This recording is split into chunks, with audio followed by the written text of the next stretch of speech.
So in this video, I'm going to answer a question that has come in from one of the ladies in our community. So it's about back pain and Pilates. So the question was, I've done Pilates before, but when I've done it in the past, it's always made my back ache. What can I do? Have you got any tips? So that is the question I'm going to be answering in this video. I'm Zoe, I'm a physiotherapist and Pilates instructor and founder of Pilates Health Online. And Pilates Health Online is all about helping women to get back into exercise, to build confidence in our body, so basically we can do the things that we want to do. So back to the question, I've done Pilates before, but it makes my back ache. What should I do? So the first thing I wanted to say really was that not all Pilates is the same. We use the term Pilates, but there are so many different exercises out there. There's so many different levels that it's not always, one Pilates instructor may teach very differently to another Pilates instructor. So particularly if you're brand new to Pilates, if you perhaps do suffer with back pain anyway, or perhaps you're recovering from an injury and you've been advised to start Pilates, then modified Pilates, which is what as physios we tend to teach, is a great place to start, because we've tailored the exercises a little bit more so that we're not including some of those that perhaps do put a bit more pressure on the back, and we also sort of build up gradually. So we're introducing the exercises and sort of basically sort of building you up step by step. So I think the first thing to think about is not all Pilates is the same.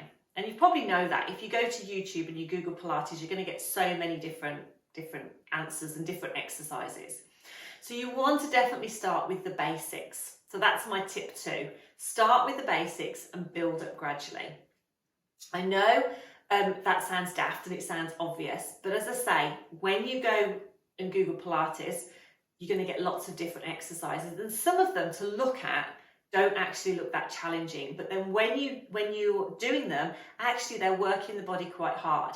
And if your muscles aren't used to doing them, particularly your core muscles, then what tends to happen is we tend to use our back a little bit more, or perhaps we're not in the best position, and that's when it can make your back ache. So starting with the basic exercises and building up from there. Now, a massive thing is breathing. Now, if you've done Pilates before, it's the one thing that people say to me at the end of a class is, I could do it, but I can't get the breathing. And is the breathing important? Well, yes and no. The most important thing about the breathing is that you're not holding your breath. And I know that sounds daft, but I think it's an automatic response. We're concentrating on an exercise. We're thinking about where are we moving? What are we not? We're trying to listen to the instructions. And as we do it, we tend to hold our breath. And holding your breath is a bit like driving with your brakes on. Not very easy to do, not very easy to move, not very good for you. So we want to make sure that as we're exercising that we're breathing. The other thing, going back to the original question, is I've done Pilates in the past and it makes my back hurt. Any tips? If you're holding your breath, it's a bit like bracing in, if you think. So you're taking a breath in, you're holding, everything's quite static, but then you're trying to perhaps move your arms, move your legs, trying to do the exercise. Actually, your muscles can be working quite hard, and we want to use that breath. We need that movement through our rib cage. We need that movement through our core so we can control the movement properly. So breathing is really important. So I always say to people, don't worry about whether you're breathing in or out, just don't hold your breath. Just think about getting that nice movement through your rib cage as you're doing the exercise.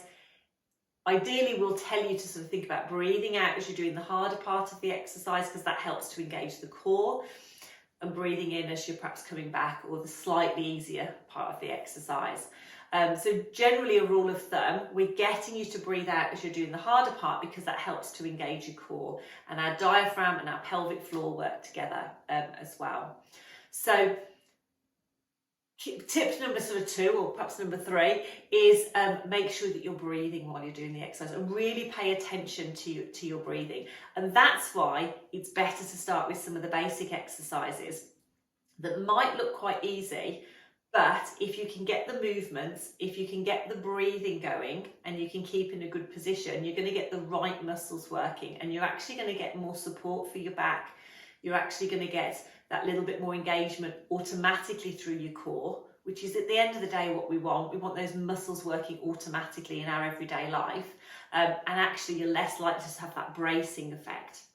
So that would be my tip number 2, is make sure that you're breathing as you're doing the exercises. And my last tip really would be about the number of repetitions. I think it's human nature. When we're starting something, what we want to do is to do as much as we can till we get tired and we've had enough and we feel like we've done something. But sometimes what can happen is, again, if we're brand new to something, is our muscles can get fatigued quite quickly. And our body's very clever. If it gets tired, what it's going to do is it's going to think, well, what other muscles can I draw in? What other things can I use to try and keep you doing the exercise?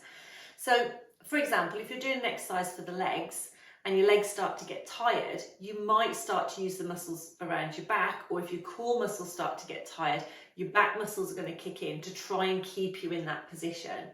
And that can obviously make your back ache a little bit. So what I would say is, when you start to feel that you're getting a little bit tired, or perhaps the movement isn't as smooth as it was before, that's a sign that your muscles are sort of starting to tire. It's better to stop, have a little rest. You can always then go back and do a few more if you feel you can, or it might be that you've had enough and you want to rest. But you can sort of stop and have a rest. And what you can do is, the more you do, you can obviously build up the number of repetitions that you do. But it's much better than to try rather than to try and keep going, because you're going to start to recruit other muscles perhaps that you didn't want to recruit. You might put a little bit more pressure on your back, and you're more likely to then start holding your breath as well. So we get this sort of vicious cycle. So those are sort of my sort of main tips really. I can't remember if it's 3 or 4, because I think it's probably 3 or 4 now. So the first one is, not all Pilates is the same. So find the right Pilates for you, particularly if you are suffering from back pain, if you're recovering from an injury, or you're brand new, never done it before. Sometimes that sort of modified Pilates, starting with those beginners exercises, is the best thing to do. So that sort of brings me into point 2, which is starting with those beginners exercises. Don't start with the harder stuff. You want to make sure that you've got that control, you're getting the right muscles working, you've got that awareness of your body and that movement.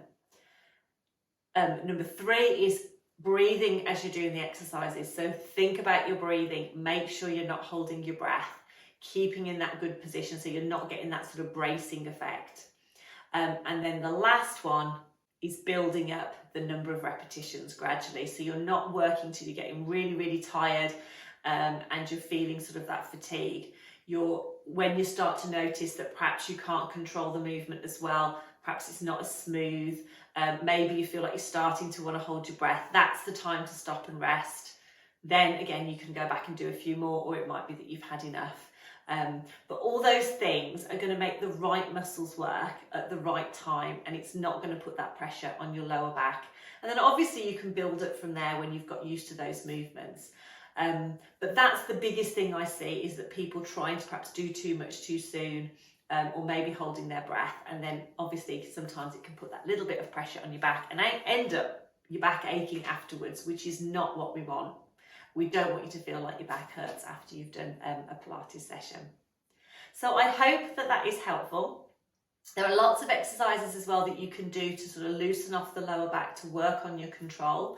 And I'll pop a link to one of those videos that I've done above or below this video, depending on where you are watching it, so you can access that if you want to do some nice exercises just to start you off and think about your breathing. Now, if you've got any questions, please do ask, because I want to be here to answer the questions that you've got. So you can pop a comment below, you can drop me an email. I will try my best to answer as many questions as I can, and I can just pop in and do a little video. And if you want these tips emailed to you every week when we release them, and also some little classes as well to keep you exercising and keep you moving, then definitely sign up for my newsletter. You'll also find the link or above this video. And we can chat over email. So take care. Thank you so much for joining me for this video. As I say, if you've got any questions, let me know. And if not, I will see you again soon.